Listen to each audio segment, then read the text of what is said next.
Tahimik ang buong baryo nang lumabas si Elias mula sa kanilang maliit na bahay.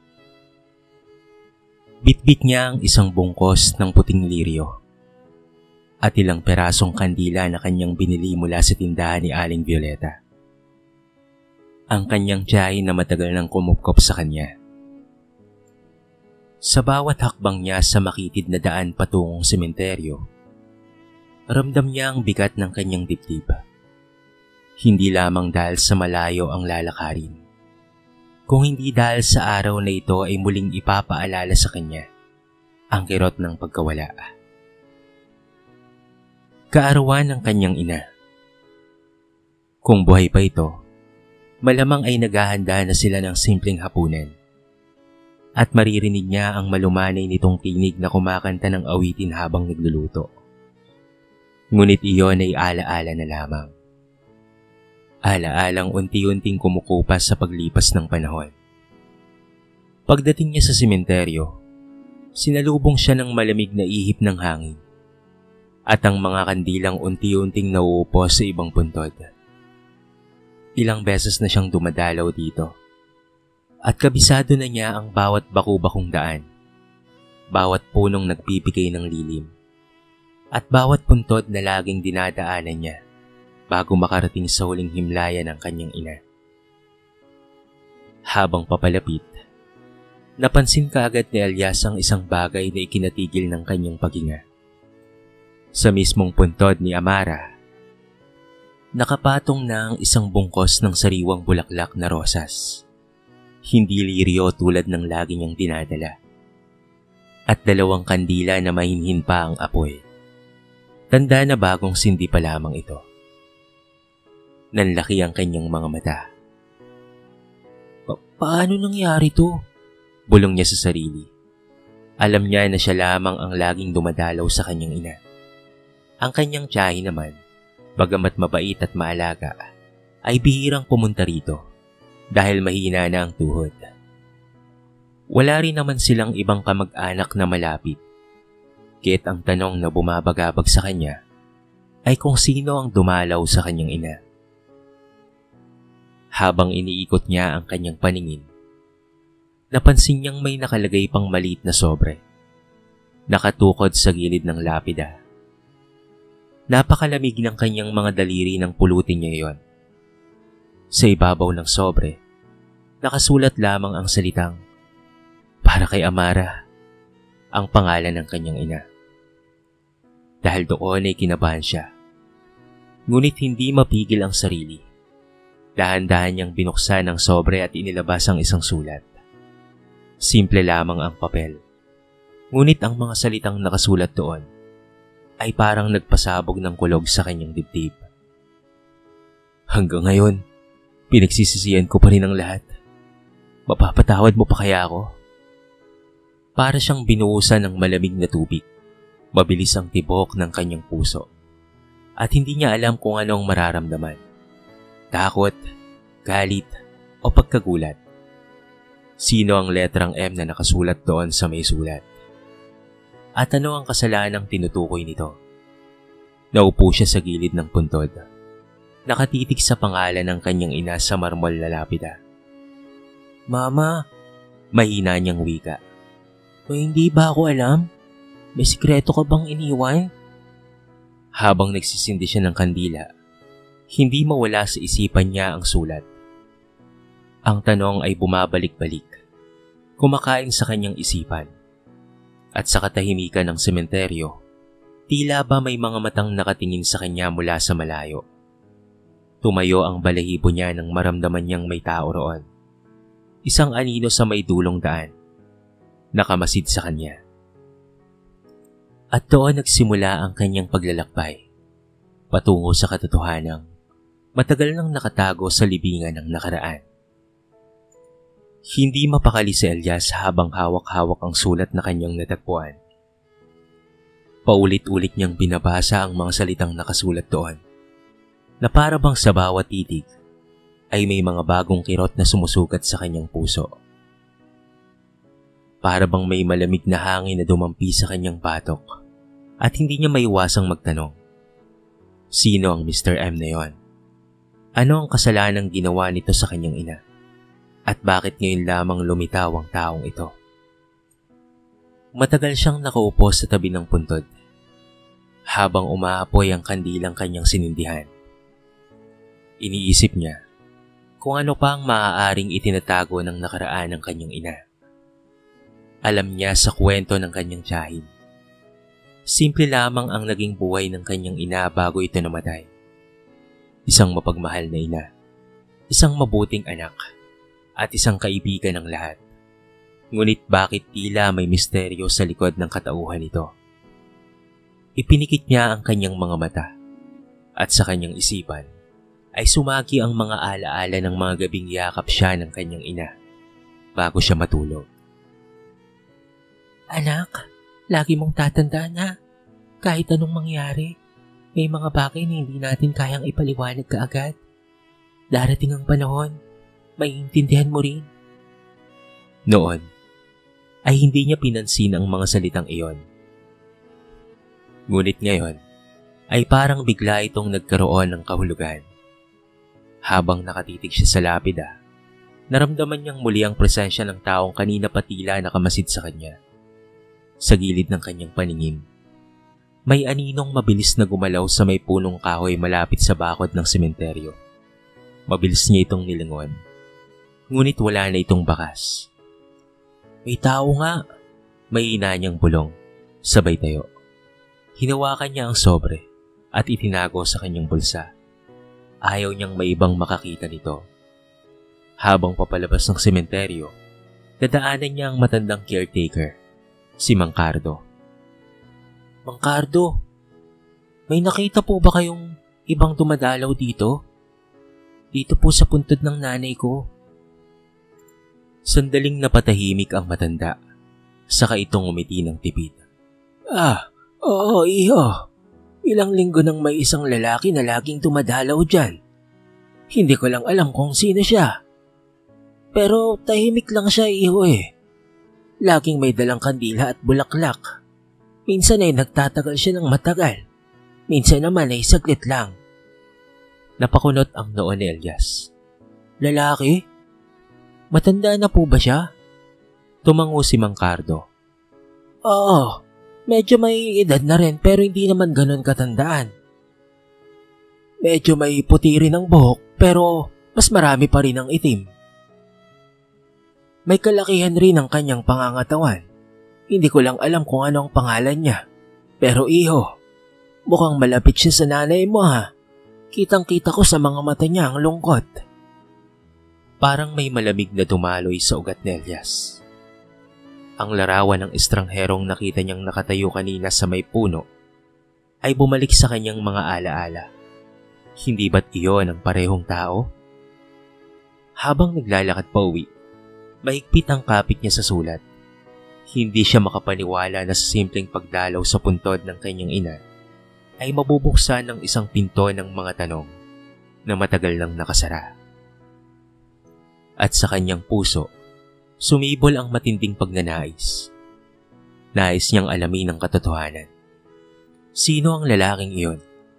Ano ang koneksyon nito sa kanyang inang si Amara? At bakit ngayon lamang siya nagpakita? Sa katahimikan ng gabi, nangakong muli si Elias sa sarili. Hindi ako titigil hanggat hindi ko nalalaman ang sagot. Kinabukasan, hindi mapakali si Elias.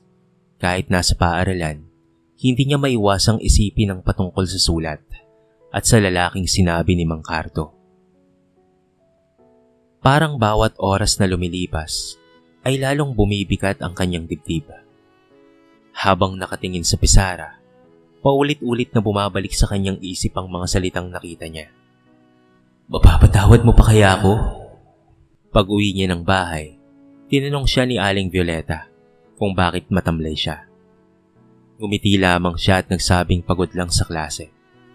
Hindi niya kayang ibunyag ang natuklasan. Hindi pa sa ngayon. Ayaw niyang gumawa ng haka-haka na wala pang kasiguraduhan. Ngunit sa loob-loob niya, tumitindi ang kanyang pagnanais na balikan muli ang libingan ng kanyang ina upang mahuli ang taong iyon. Kinagabihan, Maingat siyang lumabas ng bahay bitbit ang maliit na flashlight. Tahimik ang paligid. Tanging alingaw-ngaw ng mga kuliglig at huni ng uwak ang maririnig. Humahampas ang malamig na hangin sa kanyang balat habang naglalakad siya sa madilim na daan. Ang sementeryo ay mistulang ibang mundo tuwing gabi. Madilim, malamlam, at puno ng mga aninong gumagalaw sa dilim. Pagdating niya, agad niyang tinungo ang puntod ng ina. At hindi siya nagkamali. Sa hindi kalayuan, sa ilalim ng punong nara, naroon ang lalaking nakita niya kahapon. Nakasuot ng mahabang itim na jacket, nakatalikod, at tila ba tahimik na nagmamasid. Bumilis ang tibok ng puso ni Elias. Huminga siya ng malalim at marahang lumapit. Ngunit bago pa man siya makalapit ng gusto, biglang lumingon ang lalaki. Saglit na nagtama ang kanilang mga mata. Matalim, malamlam, at puno ng bigat ang titig ng estranghero. "Hoy!" Sigaw ni Elias. Ngunit sa isang iglap, mabilis itong tumalikod at naglakad papalayo. "Sandali! Sino ka ba?" Sigaw ni Elias. Saka siya nagtatatakbo. Ngunit mas mabilis ang lalaki. Tila ba kabisado ang bawat daan sa sementeryo. Ilang sandali lang, nawala na ito sa dilim. Iniwan si Elias na hingal at puno ng kaba. Napahawak siya sa kanyang dibdib. Bakit siya umiiwas? Anong tinatago niya? Bulong sa sarili. Pagbalik niya sa puntod, wala na ang lalaking iyon. Ngunit kapansin-pansin na may isa pang bulaklak na inilapag. Isang pulang rosas. Sariwa pa ito, para bang ipinapaalala sa kanya na hindi lamang siya ang nagmamahal at nagdadalamhati para sa kanyang ina. Kinabukasan, hindi na nakatiis si Elias. Binalikan niya si Mang Cardo at masinsinang nagtanong.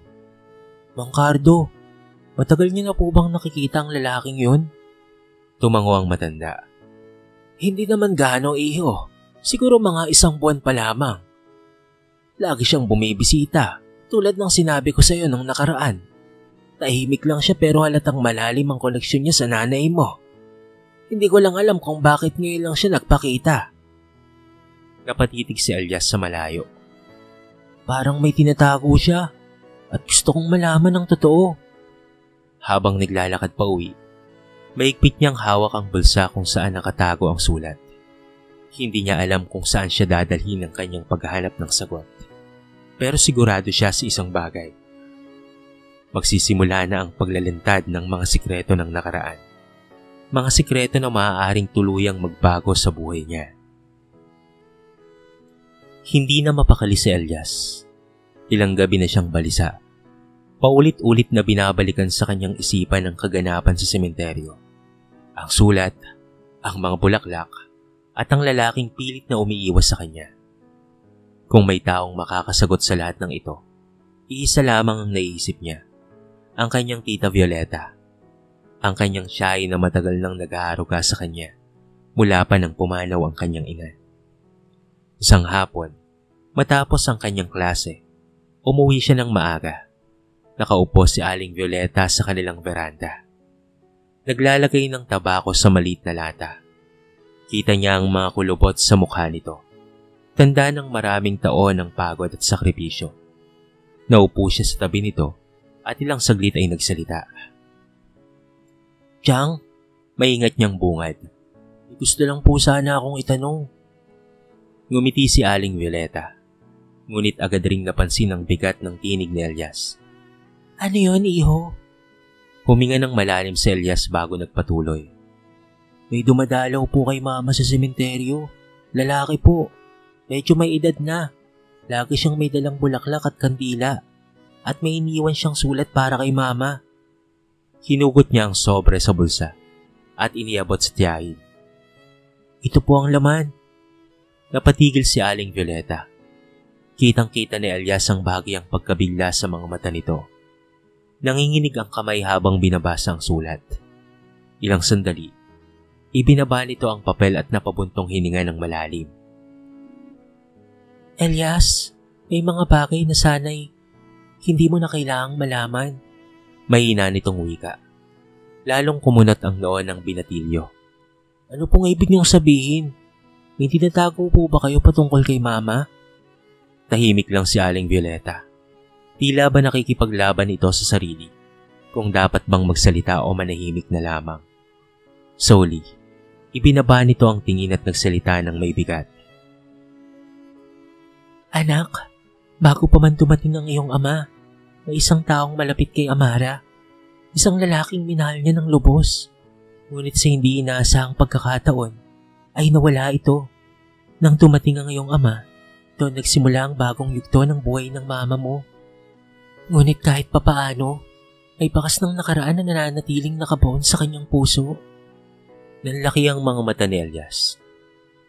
Jang, ibig po bang sabihin, hindi si Papa ang unang minahal ni Mama? Tumango si Aling Violeta, bagamat mabigat ang loob. Tama ka, at ang lalaking yun, siya ang taong lumalapit ngayon sa puntod ng iyong ina. Hindi ko sigurado kung bakit ngayon lamang siya nagpakita, ngunit sigurado ako, malalim ang sugat na iniwan ng kanilang nakaraan. Nang marinig iyon, kumabog ng mabilis ang puso ni Elias. Parang may malamig na dumaloy sa kanyang ugat. Lalong sumiti ang kanyang pagnanais na makilala ang estranghero. Jang, sino po kaya siya? At ano pong pangalan niya? Halos pabulong ngunit puno ng pag-aalab ang tanong ni Elias. Saglit na natigilan si Aling Violeta. Umiling ito, saka mahina ang sagot. Siya si Mateo.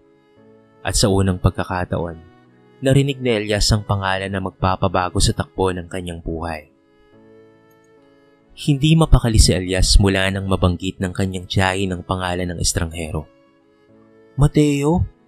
Ang tunog ng pangalan ay tila ba matagal nang nakaukit sa nakaraan ng kanyang ina.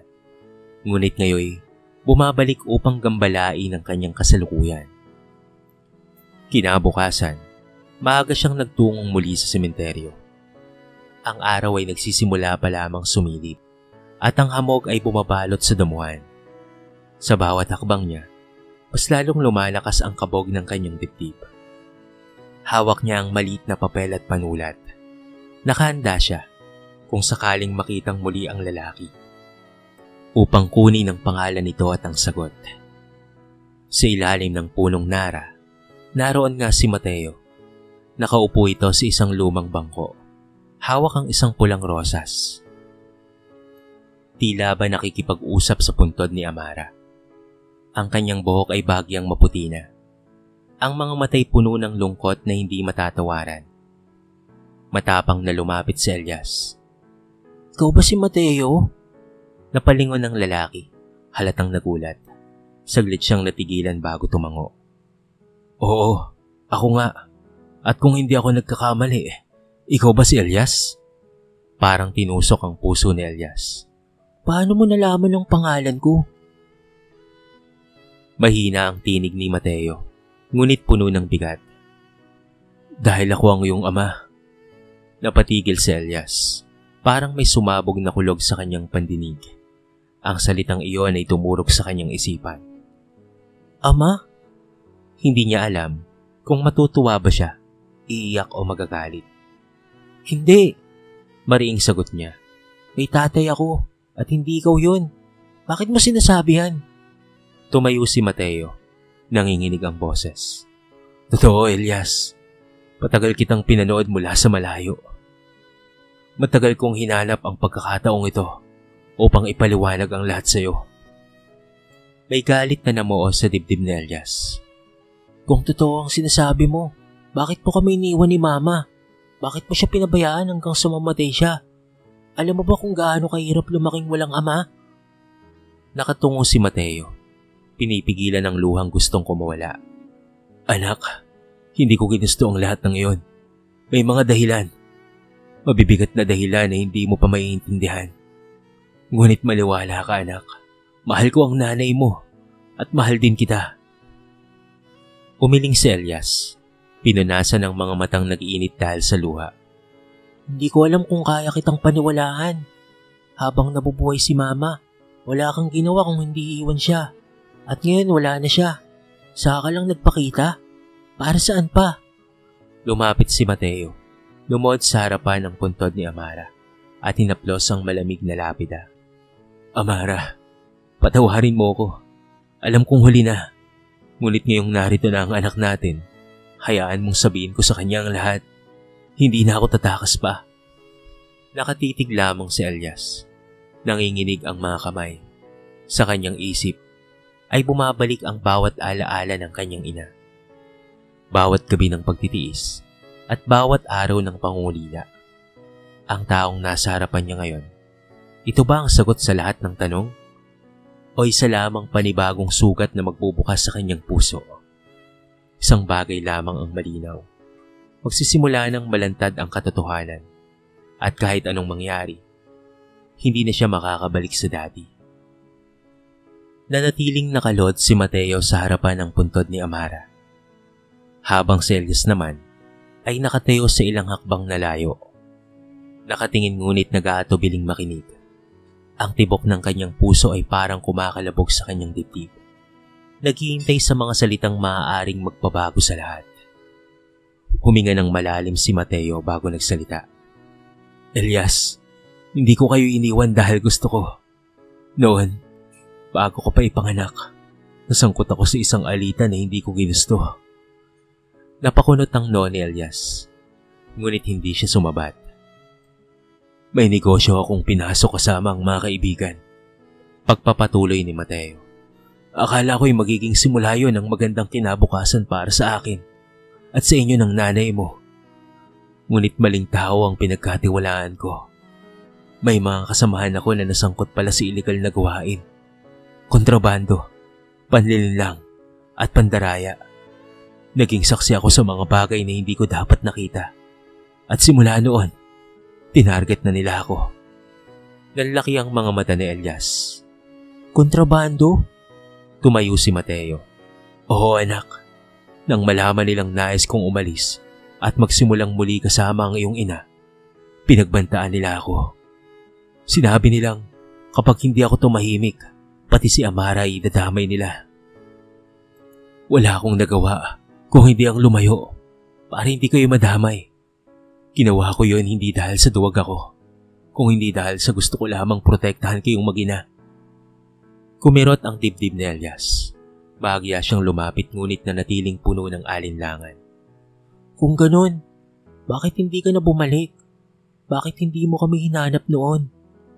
Napatingin si Mateo sa langit. Tila inaalala ang matagal nang nakalipas. Sinubukan ko anak, ngunit nahuli ako at nakulong ako sa probinsya. Walang nakakaalam, kahit si Amara. Hindi ko na nagawang ipaliwanag pa sa kanya. Hindi ko na siya muling nakita pa mula noon. Sa bawat araw sa loob ng kulungan, ang mukha niya at ang alaala niyo ang nagsisilbing lakas ko. At ngayong nakalaya na ako, ang una kong ginawa ay ang hanapin siya. Pero huli na ang lahat. Napatitig si Elias sa mukha ng lalaki. Kita niya ang sinseridad nito. May mga matang puno ng pangungulila, ngunit sa loob niya, hindi pa rin madaling tanggapin ang lahat ng iyon. Kung totoo ang lahat ng sinabi mo, may inang wika ni Elias. Bakit ngayon mo lang sinabi? Kung talagang mahal mo si Mama, bakit hindi ka lumaban noon pa? Hindi ba't mas pinili mong tumakas? Napayuko si Mateo. Anak, maaaring mali nga ang naging desisyon ko noon. Ngunit noon, akala ko yun ang tamang paraan para maligtas kayo. Hanggang ngayon, dala-dala ko ang bigat ng aking kasalanan. Hindi ako humihingi ng kapatawaran kaagad. Ang hinihiling ko lang ay pagkakataong patunayan na hindi ako isang duwag na ama. Tahimik si Elias. Ramdam niya ang bigat ng katotohanan.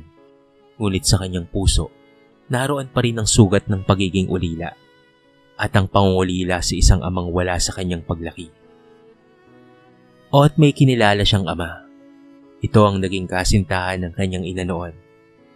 Pero sa pagkamatay ng kanyang ina, ay pinabayaan rin siya nito at iniwan.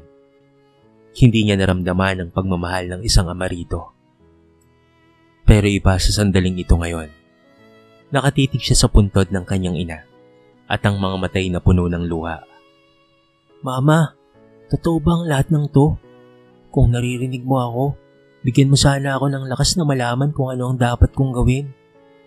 At sa gitna ng katahimikan ng sementeryo, naroon ang dalawang tao, isang ama na nagtatangkang bumawi at isang anak na naguguluhan kung tatanggapin o tuluyang itataboy ang koneksyong matagal nang itinanggi ng panahon. Mabigat ang katahimikan sa pagitan ni Elias at ni Mateo. Tanging huni ng mga ibon at lagaslas ng hangin sa mga puno ang maririnig. Ngunit sa dibdib ni Elias, parang may kulog na umaalingaw. Kung talagang gusto mong protektahan kami noon, biglang putok ni Elias. Halos pasigaw. Bakit hinayaan mong maghirap kami ni Mama? Alam mo bang halos magutom kami noong bata pa ako? Alam mo ba kung ilang gabi akong umiyak dahil wala akong ama na bumubuhat sa akin at nagtatanggol sa pananakit ng kinakala kong ama? Napayuko si Mateo. Nanginginig ang mga kamay. Anak! Anak! Matalim na putol ni Elias. Wala kang karapatang tawagin akong ganun. Hindi ikaw ang kasama ko nung nagkasakit si Mama at wala kaming pambili ng gamot. Hindi ikaw ang nag-aruga sa akin tuwing umiiyak ako sa gabi. Hindi ikaw ang nagturo sa aking magsulat, magbasa o mangarap. Si Mama ang lahat ng yun. Kaya paano mo ngayong masasabing na ikaw ang ama ko? Tumulo ang luha sa mga mata ni Mateo. Lumapit siya ngunit umatras si Elias. Totoo ang lahat ng sinasabi mo. Nanginginig na sagot ni Mateo. Kasalanan ko ang lahat ng pagkukulang na yon. Walang araw na lumipas na hindi ko pinagsisisihan ang bawat desisyon kong nagpahiwalay sa atin. Ngunit kahit hindi mo pa ako kayang tanggapin ngayon, anak, nais kong malaman mong mahal kita. Mahal na mahal kita mula pa noong hindi ka pa pinapanganak. Pilit na pinigilan ni Elias ang sariling umiyak. Ngunit tuluyan ang bumigay ang kanyang luha. Ang galit at sakit ay nagsalib sa kanyang dibdib. Kung talagang mahal mo kami, bakit hindi ka lumaban para kay Mama? Bakit pa siya pinabayaan hanggang sa uli niyang hininga? Sa puntong iyon, lumod si Mateo sa harap ng puntod ni Amara. Ang mga kamay niya ay nakapatong sa malamig na lapida at ang tinig niya ay punong-puno ng pagsisisi. Amara, patawarin mo ko. Kung kaya ko lang ibalik ang oras, hindi ko nahahayaang mangyari ito. At ngayon, kahit huli na, sana'y makita mo mula sa kabilang mundo ito na pinagsisisihan ko na ang lahat. Hindi napigilan ni Elias na mapatitig sa eksenang iyon. Kita niya ang isang lalaking wasak, hindi ang imaheng ama na matibay at walang kinakatakutan. Sa halip, isang taong binigkis ng pagkakamali at pagkukulang, ngunit may pusong tunay na nagsusumamo ng kapatawaran. Lumapit si Elias, nanginginig ang tinig. Hindi madali ang lahat ng ito. Galit ako sa iyo. Galit ako dahil inagawan mo ako ng pagkakataong makasama pa si Mama at magkaroon ng ama. Ngunit, huminga siya ng malalim. Hindi ko rin may tatanggi na may bahagi sa akin na gusto kong maniwala sa iyo. Umangat ang tingin ni Mateo, puno ng pag-asa at pagluha. Elias! Ngunit bago pa siya makapagsalita, dumating si Aling Violeta. Hawak ang kanyang baston. Sapat na, Mateo, marinitong sabi. Panahon na para marinig ni Elias ang buong katotohanan. Ang lahat. Nagtagpo ang mga mata ni na Mateo at Elias. Parehong takot, parehong sugatan, ngunit parehong handang makinig sa wakas. Mahigpit ang hawak ni Aling Violeta sa kanyang baston. Tila pinipilit niyang patatagin ang sarili bago magsalita. Si Elias ay nakatingin sa kanya, puno ng tanong sa mga mata, habang si Mateo na may nakayuko, parang batang nahuli sa kasalanan. Elias, nagsimula si Violeta. Simulat sa pool. Alam ko ang lahat. Hindi ko lang sinabi sa iyo noon dahil bata ka pa. At ayaw kong pasanin mo ang bigat ng nakaraan ng iyong mga magulang. Ano pong ibig nung sabihin, Chang? Nanginginig ang tinig ni Elias. Huminga ng malalim sa tiya Violeta niya. Ang totoo, alam ni Amara ang dahilan kung bakit nawala si Mateo. Sinabi niya sa akin bago siya pumanaw na napatawad na niya ito. Ngunit pinakiusapan niyang huwag ko munang ipaalam sa iyo. Ang tanging nais niya, Lumaki kang buo ang loob kahit walang ama sa tabi mo. Nanlaki ang mga mata ni Elias. Napatawad na siya ni Mama? Tumango si Violeta. Oo. Dahil mahal niya si Mateo hanggang sa huli. Hindi lang siya nakatanggap ng pagkakataong muling makapiling ito. Ang hiling lang niya sa akin, kapag dumating ang araw na bumalik si Mateo, sana ibigyan siya ng pagkakataon na makita ka at makasama man lang. Tumulo ang luha ni Mateo habang nakikinig. Amara, bulong niya. Kahit sa uli, mabuti ka pa rin talaga. Nagpatuloy si Violeta. Elias, hindi madaling tanggapin ang lahat ng ito at naiintindihan ko ang galit mo, ang pangulila mo. Ngunit nais kong malaman mo. Hindi kailanman itinakwil ni Amara ang ama mo. Kaya't ang tanong na natitira ngayon, kaya mo rin ba siyang patawarin? Tulad ng ginawa ng iyong ina? Natahimik ang lahat. Ramdam ni Elias ang bigat ng bawat salita. Tumitig siya kay Mateo, isang lalaking puno ng pagsisisi. Pagod at binasag ng panahon, ngunit may mata na puno ng pag-asa. Nakita niya hindi lamang ang isang taong nagkulang, kung hindi isang ama na handang bumawi, kahit huli na ang lahat. Unti-unting lumapit si Elias. Nanginginig ang kanyang mga kamay nang inilapit niya ito sa malamig na puntod ng kanyang ina. Mama, mahina niyang bulong. Kung napatawad mo na siya, sino naman ako para hindi? Pagkatapos, tumingin siya kay Mateo. Hindi pa rin nawala ang sakit. Ngunit sa ilalim nito ay may kumikislap na liwanag ng pag-asa. Hindi madaling kalimutan ng lahat at hindi rin agad nawawala ang sugat.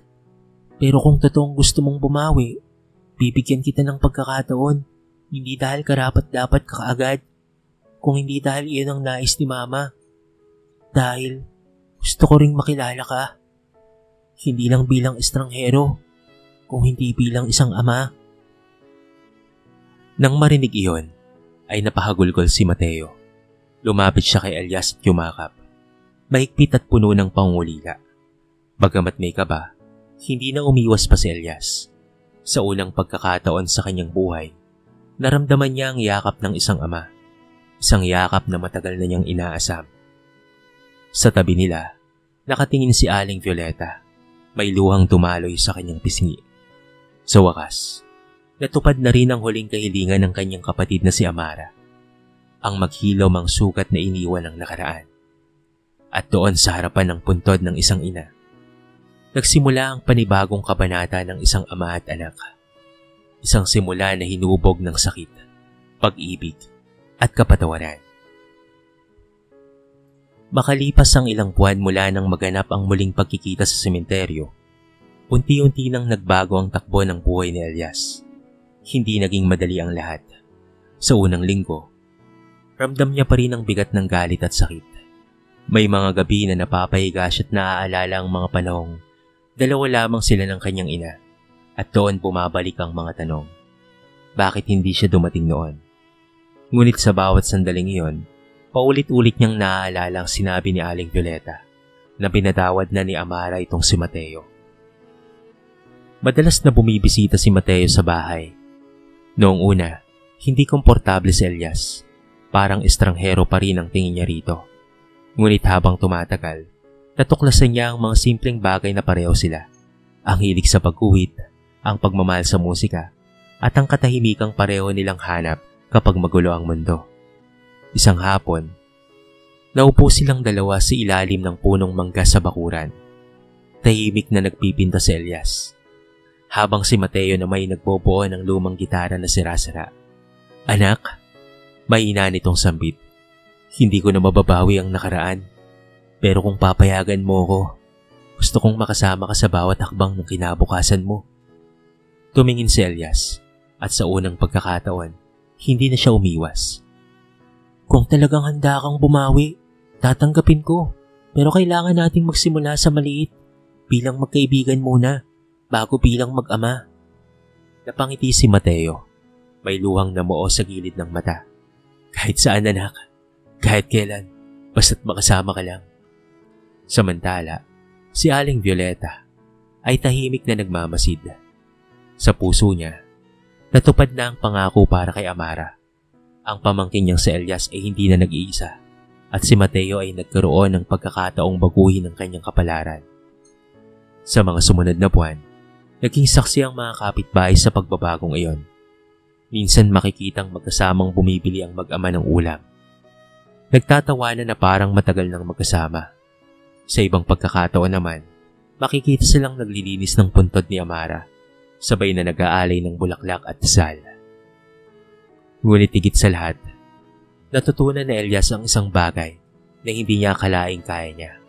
Ito ay ang magpatawad. Hindi para kalimutan ang nakaraan, kung hindi para bigyan ng pagkakataon ng sarili na huminga at lumaya. Isang gabi ng Nobyembre, muling bumisita si Elias sa sementeryo. Mag-isa siyang lumapit sa puntod ng kanyang ina. "Mama," mahina niyang sambit. "Tama ka. Hindi hadlang ang sugat ng nakaraan para hindi ako magmahal. Tinuruan mo akong maging matatag at ngayon ay tinuturuan mo rin akong magpatawad. Salamat sa lahat, Mama." Habang nakatingala sa kalangitan, tila nakita niya ang mga bituin na mas maliwanag kesa dati. Para bang pinapakita ng langit na natutuwa ang kanyang ina sa naging desisyon niya. Mula sa malayo, lumapit si Mateo, tahimik na nakamasid sa anak. "Handa ka na ba, anak?" tanong niya. Ngumiti si Elias. "Opo, Papa. Simula na ng bagong kabanata." Magkatabi silang naglakad papalabas ng sementeryo.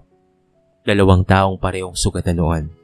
Ngunit ngayon, sabay nang humakbang tungo sa bukas. At sa bawat yakap nila, dala nila ang alaala ni Amara, ang ina na nagsilbing tulay upang muling magtagpo ang mag-ama. Ito ang aral ng kwento. Ang pagpapatawad ay hindi nangangahulugang nakakalimot ka na, kung hindi nagbibigay ka lang ng pagkakataon na muling makapagsimula. Ang sugat ng nakaraan ay maaari pa ring maghilom kung bubuksan ang puso sa pag-ibig, pag-unawa, at sa panibagong pag-asa. Dito na po nagtatapos ang ating maiksing kwento sa araw na ito. Sana po ay nagustuhan nyo at sana po ay kinapulutan nyo ng maraming aral. Kayo mga kabarangay, anong masasabi nyo sa ating kwento? I-comment nyo naman sa baba ang inyong mga reaksyon at babasahin natin ang lahat ng yan. I-comment nyo na rin kung taga saan kayo para naman malaman ko kung hanggang saan nakaabot ang video na ito. Paki-like and share na rin ang ating kwento para mapakinggan rin ng iba. At kung bago ka pa lamang sa ating channel, baka naman pwedeng pakihit ang subscribe button at bell notification button para palagi kang updated sa mga bago nating upload na katulad nito. So paano mga kabarangay? Hanggang sa muli, thank you so much and peace out!